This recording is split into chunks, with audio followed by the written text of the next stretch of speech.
An online search for who was the first female veterinarian in the United States generates top results that are a bit misleading.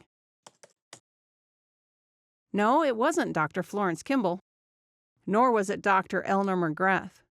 While both of these 1910 vet school grads helped pave the way for other women in a male-dominated field, the search should have favored a woman who graduated 7 years earlier, Dr. Mignon Nicholson. If you go worldwide, there's some earlier than her, but she is the first in the U.S. Unfortunately, nobody really knew much about Mignon Nicholson. When Dr. Erickson, a professor emeritus with Kansas State University's Veterinary College, was asked to give a speech about pioneering women in veterinary medicine, he found Mignon Nicholson's story elusive enough that he asked a couple librarians for help. Together, they were able to pull together a rough picture of the 1903 graduate's life. Her childhood, as far as we know, was in Ravenswood. It's a part of Long Island in New York City. And all I know is that she took care of the dogs and cats in the community. She read about dogs and cats, and she read about human medicine and surgery. She also married at a young age as well, too, from what we know. And her first husband was a traveling salesman. So she was home alone. It's unclear what brought an end to the marriage, but by the time she was in her early 20s, she had moved to Chicago. Defying the odds, and likely surprising administrators when she applied, Nicholson was accepted into McKillop Veterinary College in 1900. It's one of the largest private veterinary colleges of that day. It had some 1,200 graduates, I think, at that time.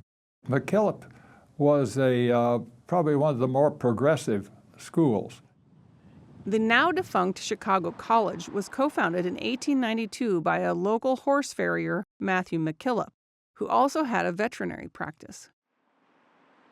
Although not owned by descendants and now in a different location, his veterinary practice still exists today. Besides admitting a woman, McKillop Veterinary College had also, 4 years earlier, admitted Thomas Madison Durham, believed to be the third African American to earn a professional veterinary degree in the U.S. Erickson said there can be challenges in determining these first in veterinary medicine due to a failure to preserve journals and other documents from more than 40 now-defunct vet schools. In 2011, a University of Missouri Veterinary School librarian study showed no indexed records could be found for 18 of these schools, which the author described as a loss of essential information in the history of veterinary medicine.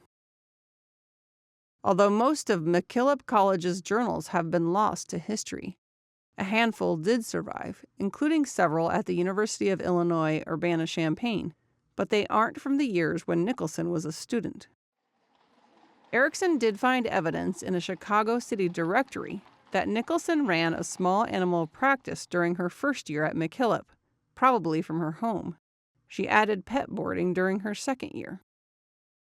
And the horse was the primary species that was studied at that time, although they did study dogs and cats and small animals, but it was unusual for somebody to establish a small animal hospital.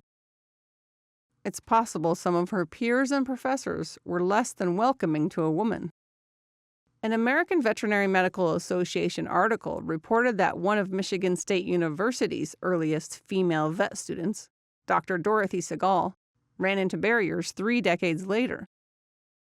According to the article, the dean called Segal and 6 other female students into his office and told them to, quote, go back to the kitchen. Segal, at least, didn't listen. And today, women account for about 80% of U.S. veterinarian college students. As Nicholson neared her graduation, she was featured in a 1902 article in the Chicago Tribune, which declared no other woman, so far as known, has done this kind of work.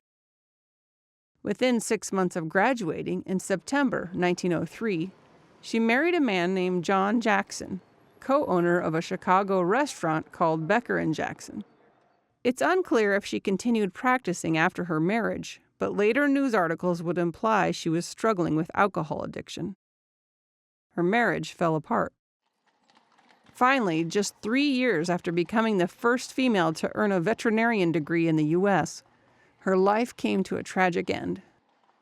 She'd gone to the cafe to try to patch things up again, and he said it's no use. And they'd gone back together once before, and she'd gone back to drinking again, and he said it's no use. So she stood up and pulled out a revolver and shot herself, and right there in the cafe.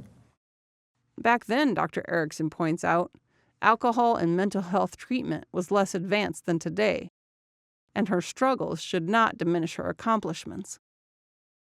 I would just say that there's suicide in all professions today, and it happens in veterinary medicine as well. You've got to admire her that she had enough, grit to go through the curriculum at McKillop. For Market to Market, I'm Colleen Bradford Krantz.